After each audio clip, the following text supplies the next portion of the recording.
Een mooi voorbeeld van een standaard derde klasse station. Het in 1865 gebouwde station Meppel.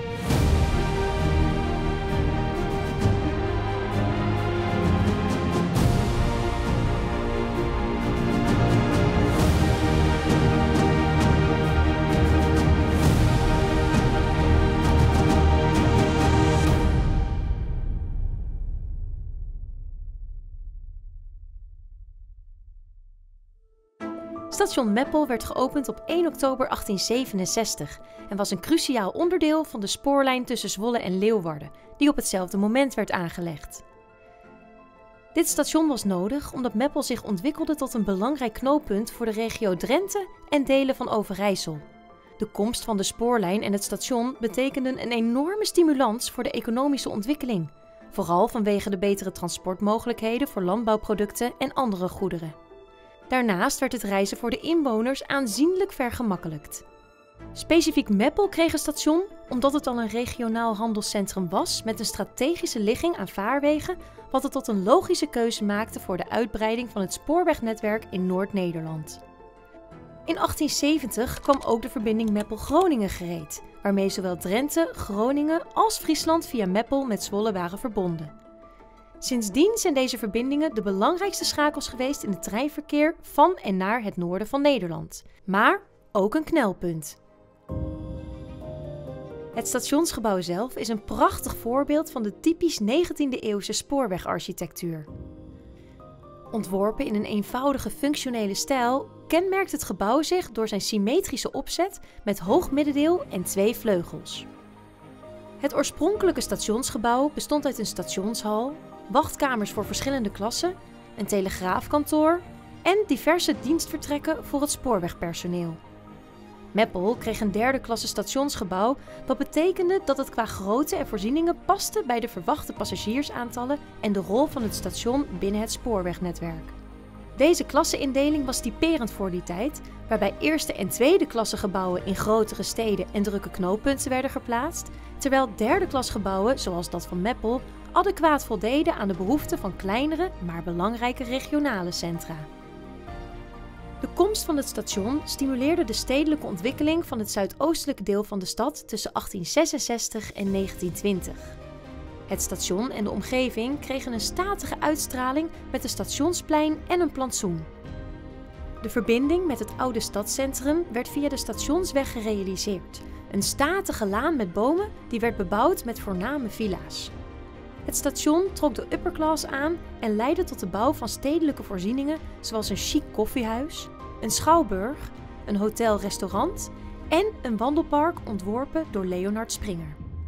In de jaren 60 en 70 van de 20e eeuw onderging het stationsgebouw, net als vele andere stations in Nederland, moderniseringswerkzaamheden. Deze periode kenmerkte zich door functionele verbeteringen, zoals de introductie van elektrische beveiligingssystemen en betere informatievoorzieningen voor reizigers. In de late 20e en vroege 21e eeuw vond er een herontwikkeling plaats die meer gericht was op het behoud van het historische karakter van het gebouw. Daarbij werd het stationsgebouw ook opnieuw ingedeeld. De loketten werden verplaatst van de stationshal naar de linkervleugel, terwijl het restaurant in de vestibule werd gevestigd.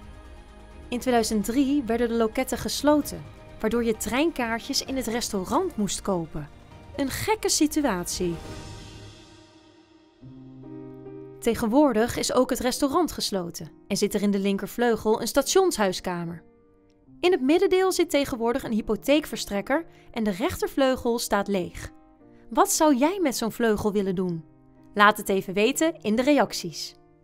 Al tijden werd het middenperron gebruikt voor reizigers en was het eerste perron buiten gebruik. Zo is dit perron heel lang ouderwets laag gebleven.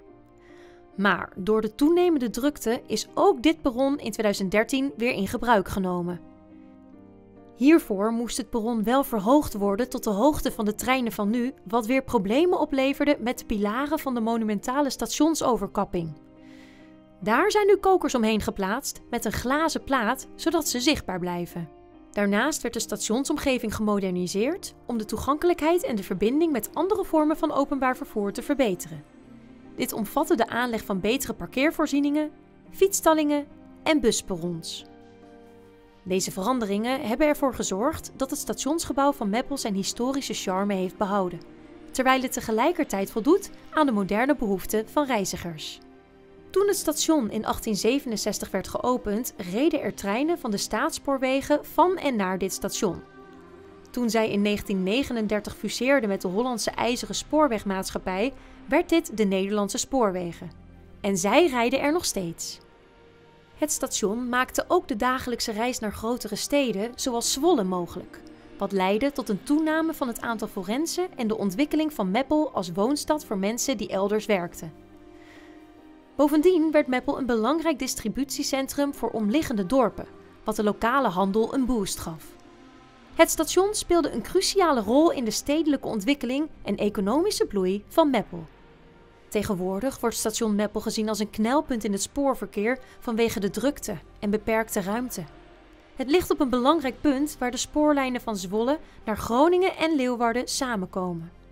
Hierdoor rijden er veel treinen door Meppel, voor zowel passagiers als voor goederen. Het station heeft echter maar een paar sporen en perrons, wat betekent dat er vaak vertragingen zijn en treinen op elkaar moeten wachten, vooral tijdens de spits. Reizigers moeten vaak overstappen, wat voor nog meer drukte zorgt. Al deze dingen samen maken dat station Meppel een probleem is voor het Nederlandse spoornetwerk. In 2024 heeft de Tweede Kamer een motie aangenomen om voldoende geld beschikbaar te stellen om dit knelpunt eindelijk aan te passen. Hier is 40 miljoen euro voor gereserveerd. Mogelijk voor extra wissels en extra sporen. We gaan het zien wat de toekomst voor dit station gaat brengen. Over welk station zou jij een reportage willen zien? Laat het weten in de reacties.